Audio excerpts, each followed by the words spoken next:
भारत की बैंकिंग प्रणाली 10 वर्षों में मजबूत टिकाऊ बनी। आरबीआई के 90वें साल में प्रवेश करने पर बोले पीएम।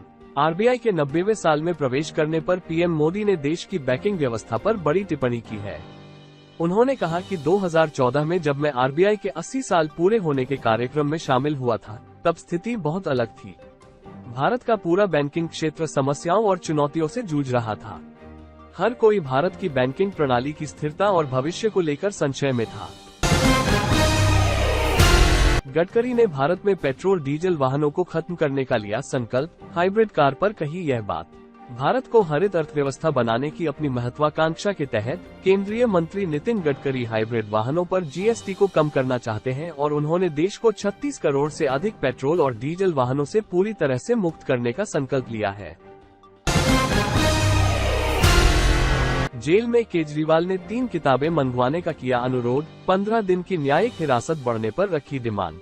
दिल्ली के मुख्यमंत्री अरविंद केजरीवाल को राउज एवेन्यू कोर्ट द्वारा 15 दिनों के लिए न्यायिक हिरासत में भेज दिया गया है। अब उन्हें 15 अप्रैल तक दिल्ली की तिहाड़ जेल में रखा जाएगा, जहां जाने से पहले उन्होंने 3 किताबों की मांग की है।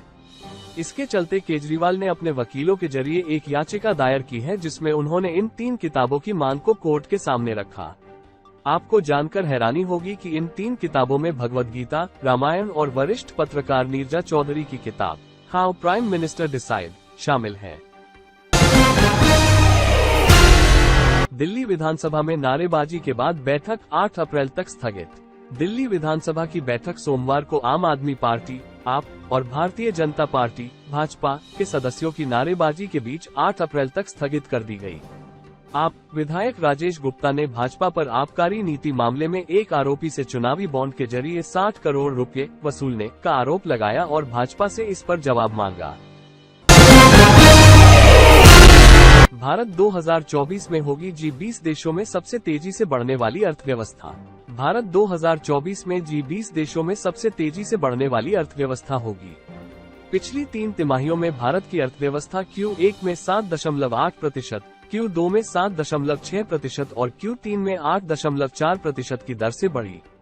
शनिवार को वित्त मंत्री निर्मला सीतारमण ने मुंबई में एक कार्यक्रम में कहा कि भारत 2024 की जनवरी-मार्च तिमाही में 8% से अधिक की वृद्धि हासिल करेगा।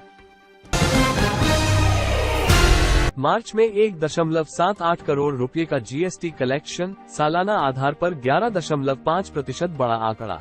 मार्च में जीएसटी कलेक्शन में 11% से अधिक का इजाफा हुआ है।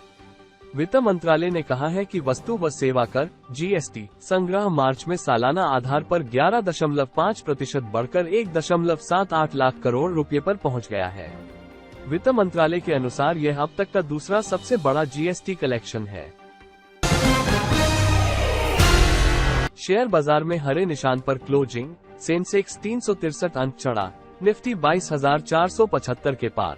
वित्तीय वर्ष 2024-25 के पहले कारोबारी दिन 1 अप्रैल को शेयर बाजार में अच्छी खरीदारी दिखी। इस दौरान सेंसेक्स 363.20 0.49% अंकों की बढ़त के साथ 74,014.55 के लेवल पर बंद हुआ। दूसरी ओर निफ्टी 135.10 0.61% अंक मजबूत होकर 22,462.00 के स्तर पर बंद हुआ।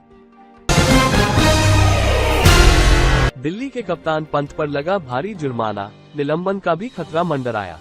दिल्ली कैपिटल्स ने रविवार को चेन्नई सुपर किंग्स सीएसके को हराकर आईपीएल 2024 की पहली जीत दर्ज की, लेकिन उसके कप्तान ऋषभ पंत पर लाख रुपए का जुर्माना लग गया है। पंत पर धीमी ओवर गति के कारण 12 लाख रुपए का जुर्माना लगाया गया है। चूंकि यह पंत की पहली गलती है, इसलिए उन पर 12 लाख का जुर्माना लगाया गया।